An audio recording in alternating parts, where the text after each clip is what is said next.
हाँ भाई, अब हम देखते हैं question number 8 basic sample paper का।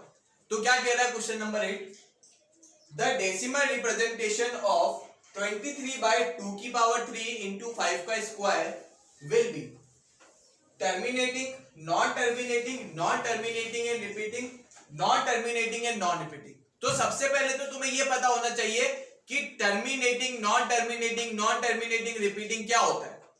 तो डेसिमल एक्सपेंशन क्या होता है सबसे पहले ये बताओ। पॉइंट के बाद जो डिजिट आती है जैसे 23.523, तो ये जो पॉइंट के बाद डिजिट आ रही है इसको कहते हैं अपन डेसिमल एक्सपेंशन, मतलब डेसिमल के बाद एक्सपेंशन। ठीक है, अब ये डेसिमल एक्सपेंशन टर्मिनेटिंग कब कहलाएगा, जब पॉइंट के बाद फिक्स्ड नंबर ऑफ डिजिट है। जैसे पॉइंट के बाद 3 आ रही है, या पॉइंट के बाद 4 आ रही है, या 5 आ रही है, 6 आ रही है, कुछ भी फिक्स्ड अगर डिजिट आ रही है तो उसको अपन कहेंगे टर्मिनेटिंग डेसिमल एक्सपेंशन। ठीक है, नॉन टर्मिनेटिंग किसे कहेंगे कि भाई ये जो टर्मिनेट ही नहीं हो रहा, टर्मिनेट ही नहीं हो रहा, क्या एग्जांपल है उसका, जैसे 1/3 क्या अगर तुम डिवाइड करने जाओगे तो इसका आंसर आएगा 0.666666। भाई साहब इसको करते जाओगे करते जाओगे करते जाओगे, लेकिन ये टर्मिनेट ही नहीं होगा। टर्मिनेट मतलब खत्म होना, एंड होना, ये एंड ही नहीं होगा। ठीक है, ये चलता रहेगा। Non terminating and repeating, non terminating लेकिन रिपीटिंग। रिपीटिंग कैसे हो रहा है, देखो ये 66666 आते जा रहे हैं, ये नॉन टर्मिनेटिंग है, कभी खत्म नहीं होगा, लेकिन ये रिपीट होता जाएगा 666666666।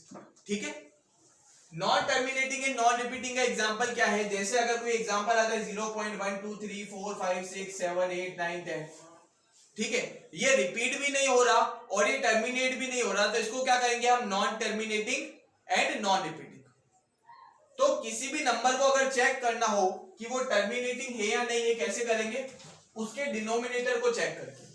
ठीक है, जैसे 23/2 की पावर 3 इंटू 5 की पावर 2 है, तो अगर अपना डिनोमिनेटर कभी भी 2 की पावर n इंटू 5 की पावर m की फॉर्म में है, क्या अगर मेरा डिनोमिनेटर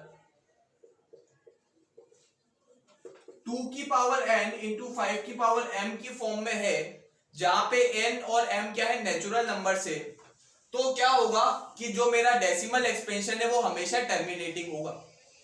ठीक है, अगर मेरा डिनोमिनेटर 2 की पावर n इंटू 5 की पावर m में प्रेजेंट है, तो क्या होगा, मेरा जो डेसिमल एक्सपेंशन होगा इस नंबर का हमेशा टर्मिनेटिंग होगा। अगर ये चीज समझ में नहीं आ रही तो इसको तुम डायरेक्ट भी करके देख सकते हो। 23 अपॉन इस 2 की पावर 3 को मैं लिख देता हूं 2 इंटू 2 का स्क्वायर। ठीक है, 2 की पावर को 3 को लिख दिया मैंने 2 इंटू 2 का स्क्वायर, और इसको 5 का स्क्वायर एज इट इज लिख दिया। 23/2 इंटू 2 की पावर 2 क्या होगा, 4, और 5 का स्क्वायर क्या होगा, 25, तो इसको लिख दिया 25। 23/2 4 इंटू 25 क्या हो जाएगा, 100, तो इसको लिख दिया 100। 23/2 क्या हो जाएगा, 11.5 अपॉन 100, 11.5 अपॉन 100 क्या हो जाएगा, 0.115। तो बताओ ये टर्मिनेटिंग है कि नहीं है, बिल्कुल टर्मिनेटिंग है, क्योंकि 0.115 के बाद तो ये एंड हो गया, तो ये क्या है, एक टर्मिनेटिंग डेसिमल एक्सपेंशन है। तो तुम इस तरीके से भी कर सकते हो और डायरेक्ट इस तरीके से भी कर सकते हो, जैसा तुम्हें सूटेबल लगे। ठीक है, तो इसी के साथ क्वेश्चन नंबर 8 खत्म होता है। अगली वीडियो में मिलते हैं अगले क्वेश्चन के साथ।